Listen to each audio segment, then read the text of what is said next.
IT job కోసం try చేస్తున్నారా? Coding tutor లో ట్రైనింగ్ తో పాటు స్టైఫండ్ అండ్ 100% జాబ్ గ్యారంటీ.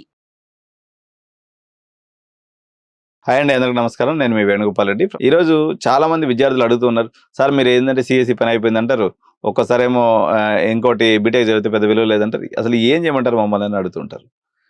ఇది ఒక టాప్ కోర్స్ గురించి ఈరోజు మనం డిస్కస్ చేద్దామండి. అది హోటల్ మేనేజ్మెంట్ కోర్సు. అసలు హోటల్ మేనేజ్మెంట్ కోర్సు యొక్క ఉపాధి అవకాశాలు ఏ రకంగా ఉంటాయి, దీని భవిష్యత్తు ఏ రకంగా ఉంటుంది, దీని యొక్క ఎటువంటి గౌరవం లభిస్తుంది, దీని యొక్క టోటల్ ఇన్కమ్ లెవెల్స్ ఎలా ఉంటాయి, ఈ కోర్సును ఎవరు చేయాలి, ఎవరు చేయకూడదు, ఈ విషయాలను మనం ఈరోజు మాట్లాడుకుందాం. బ్యాచిలర్ ఆఫ్ హోటల్ మేనేజ్మెంట్ ఏదైతే కోర్స్ ఉందో ఇది 3 years కోర్స్ అండి, జస్ట్ లైక్ ఏ డిగ్రీ. అయితే ఈ హోటల్ మేనేజ్మెంట్ చేరితే ఎటువంటి ఉపాధి అవకాశాలు ఉంటాయని మనం చూసినప్పుడు, భారతదేశంలో ఒక కోర్స్ కంప్లీట్ చేసి అత్యంత తక్కువ డబ్బుతో నిరుద్యోగి అన్న ప్రశ్నే లేనటువంటి రంగం హోటల్ మేనేజ్మెంట్ రంగం అండి. ఎవరు చదువుకుంటే బాగుంటుంది, ఎవరైతే తల్లిదండ్రులు ఒక 5 లక్షల రూపాయలు మాత్రమే పెట్టగలరు, ఎంసెట్లో సీట్ రాలేదు, పనికి మాలిన అవులా కాలేజీలకు పోయి చేరే బదులు హోటల్ మేనేజ్మెంట్ చేస్తే మినిమం గ్యారంటీ ఇన్కమ్ అనేది వస్తుంది.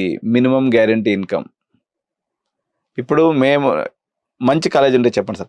ఇప్పుడు నేను ఢిల్లీ ఎస్ఆర్ఎం చేస్తున్నానండి, 75,000 రూపాయలు కాలేజ్ ఫీజు. ఏమండి, 75,000 రూపాయలు కాలేజ్ ఫీజు అంటే 3 సంవత్సరాలు కలిపి ఒక 2 లక్షల రూపాయలు కాలేజ్ ఫీజు పడుతుంది. ఇంతవరకు మీరు కట్టుకుంటే మీ వాడు పార్ట్ టైం చేసుకుంటే హాస్టల్ ఫీజు కూడా లేకుండా తీసేసుకుంటాను నేను. పార్ట్ టైం అంటే ఏం లేదు, అక్కడ ఉన్న పిల్లలకి మనం వర్క్ చేసుకోవాలా, పార్ట్ టైం చేసుకోవాలా. సార్ మగపిల్లడు కుకింగ్ చేస్తే అవమానం కదా. ఇప్పుడు మీరు ప్రతి సండే రెస్టారెంట్లకు పోతున్నారు, బయట ఉంటున్నారు, ఎక్కడైనా లేడీస్ కుక్స్ ఉంటారండి? అందరూ మగపిల్లలే కుక్ చేస్తారు, మగపిల్లలే కుక్ బాగా చేయగలరు కూడా. కొంచెం మ్యాథ్స్ తక్కువ వచ్చి, మ్యాథ్స్ సరిగా రాకుండా, కొంచెం మళ్ళీ సప్లిమెంటరీలో పాస్ అయ్యేటట్టుండి, ఒక 70% కన్నా తక్కువ పర్సంటేజ్ ఉండి మ్యాథ్స్ రానందువల్ల మళ్ళీ పోయేసి మీరు ఎక్కడ ఎవడో ఒకటి కాళ్ళు పట్టుకొని 50% వచ్చినా 60% వచ్చినా వాడి సింగిల్ పేమెంట్ ఫీజులు కట్టి మీరు కాలేజీలో చేరితే వాడి భవిష్యత్తు మొత్తం పోతుంది. Hotel management is the best field. You will get no unemployment in this. ఈ మార్గం ద్వారా చేస్తే డబ్బులు కూడా సంపాదించుకునే మార్గం ఉందండి. దీనికి ఫైనల్ ఇయర్లో కానీ ఒక 6 months కానీ మనం యూఎస్ కానీ ఇలా విదేశాలకు కానీ పోయి కానీ వస్తున్నట్లయితే మీరు చదువుకునే టైంలో ఇంకొక 5 లక్షల రూపాయలు ఎక్స్ట్రా కూడా సంపాదించుకోవచ్చు. సో 100% ఉపాధి ఉంది దీంట్లో. మీకు మినిమం బడ్జెట్ వచ్చేసి ఒక 2 lakhs వరకు మీరు పెట్టుకోగలిగితే హాస్టల్ ఫీజులు కూడా లేకుండా నేను ఢిల్లీలో చదివించుకోగలను. ఢిల్లీ ఎందుకంటే ఎప్పుడైనా సరే, ఇప్పుడు ఒక మార్వాడి ఉంటాడండి, వాడు ఎక్కడో రాజస్థానో లేకపోతే ఇంకొక స్టేట్ నుంచి ఎక్కడి నుంచో వస్తాడు, ఇక్కడికి వచ్చి పానీపూరి బండి పెట్టుకుంటాడు, నెలకు 1 లక్ష రూపాయలు సంపాదిస్తాడు. ఎందుకు? అదే పానీపూరి బండి రాజస్థాన్లో పెడితే మనకు లాభం లేదండి. మీరు నిజంగా హోటల్ పెట్టాలి, లేకపోతే హాస్టల్ పెట్టాలి, లేకపోతే ఏదన్నా ఒక చిన్న స్టార్టప్ లాగా మీరు ఫుడ్ ఇండస్ట్రీకి రావాలనుకుంటే మీరు ఆ స్టార్టప్ని ఢిల్లీలో పెట్టండి, మన టేస్ట్ను వాళ్ళకి పరిచయం చేయండి, అక్కడ ఎక్కువ లాభం వస్తుంది. రత్నసాగర్ అని చెప్పేసి మేము ఢిల్లీలో ఒక రెస్టారెంట్లో ఎప్పుడు మేము ఇడ్లీ తెప్పించుకొని తింటూ ఉంటాం అనమాట. 140 రూపాయలు అండి ప్లేట్ ఇడ్లీ. మనకి ఇక్కడ అమీర్పేటలో కానీ ఎక్కడైనా బంజారా హిల్స్ ఇడ్లీ తిన్నా కూడా 50 రూపాయల ప్లేట్ బ్రహ్మాండంగా దొరుకుతుంది. ఎందుకు అక్కడ 140 రూపాయలు అంటే ఆ సర్వీస్ ఇచ్చేవాడు అక్కడ లేడు. మీరు స్టార్టప్ పెట్టుకొని సొంతంగా ఓన్గా హోటల్ ఇండస్ట్రీ లాంటి దాంట్లో సెటిల్ అవ్వదలుచుకుంటే దీంట్లో జాబ్ కూడా, ఇప్పుడు ఇక్కడ హోటల్ మేనేజ్మెంట్ కంప్లీట్ అయిన ఫ్రెషర్స్కి ఒక 20,000 రూపాయలు శాలరీ ఉంది. అదే మీరు ఢిల్లీలో అయితే 40,000 ఉంది. స్టార్టింగ్ శాలరీ 40,000 ఉందండి. సార్ మరి ఢిల్లీ కాస్ట్ ఆఫ్ లివింగ్ ఎక్కువ, ఏం కాదు, హైదరాబాద్లోనే ఎక్కువ ఉంది. ఇప్పుడు మేము ఢిల్లీలో సోనీపత్లో ఒక ఇల్లు తీసుకుని ఉంటే 20,000 రూపాయలే 3 bedroom హౌస్ రెంట్. 15,000 20,000 ఉంది.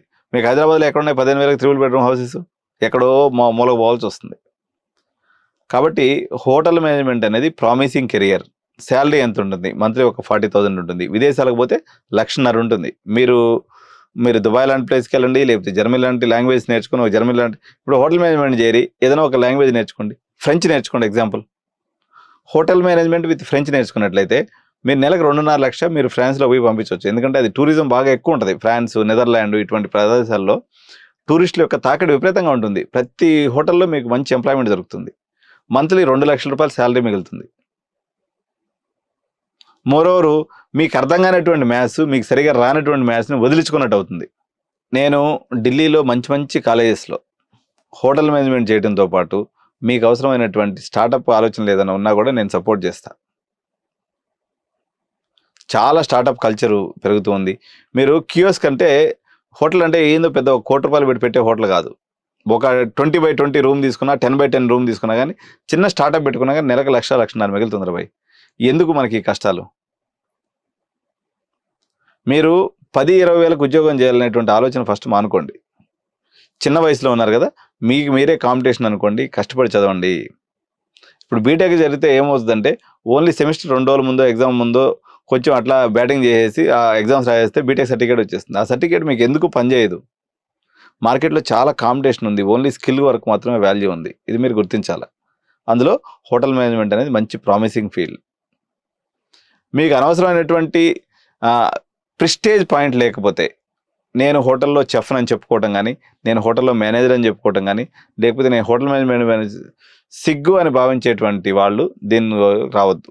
ఇది బీఎస్సీ నర్సింగ్ చేయాలనుకున్నటువంటి వాళ్ళు కానీ, హోటల్ మేనేజ్మెంట్ కానీ, ఇవన్నీ కూడా ప్రామిసింగ్ కెరియర్స్, మంచి జాబ్స్ ఉన్నాయి. అర్థం చేసుకొని ఫస్ట్ ఫీల్డ్ని అర్థం చేసుకొని రండి.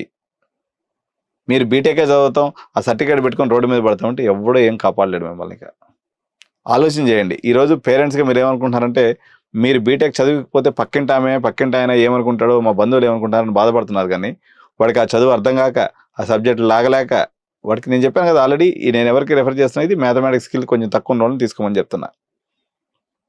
వాడు ఇబ్బంది పడి బ్యాక్లాగ్స్ పెట్టుకొని ఒక 10-15 బ్యాక్లాగ్స్ పడిన తర్వాత మీ దగ్గరకు వచ్చి బాధపడే బదులు దానికన్నా పరువు తక్కువ. మనం వేరే మంచి ఫీల్డ్ ఎంచుకొని మనం దీంట్లో ఎదగటం అనేది ఆలోచన చేయండి. Thank you. సుమన్ టీవీలో మీ పర్సనల్ అండ్ బిజినెస్ ప్రమోషన్స్ కోసం కింది నెంబర్కి కాంటాక్ట్ చేయండి.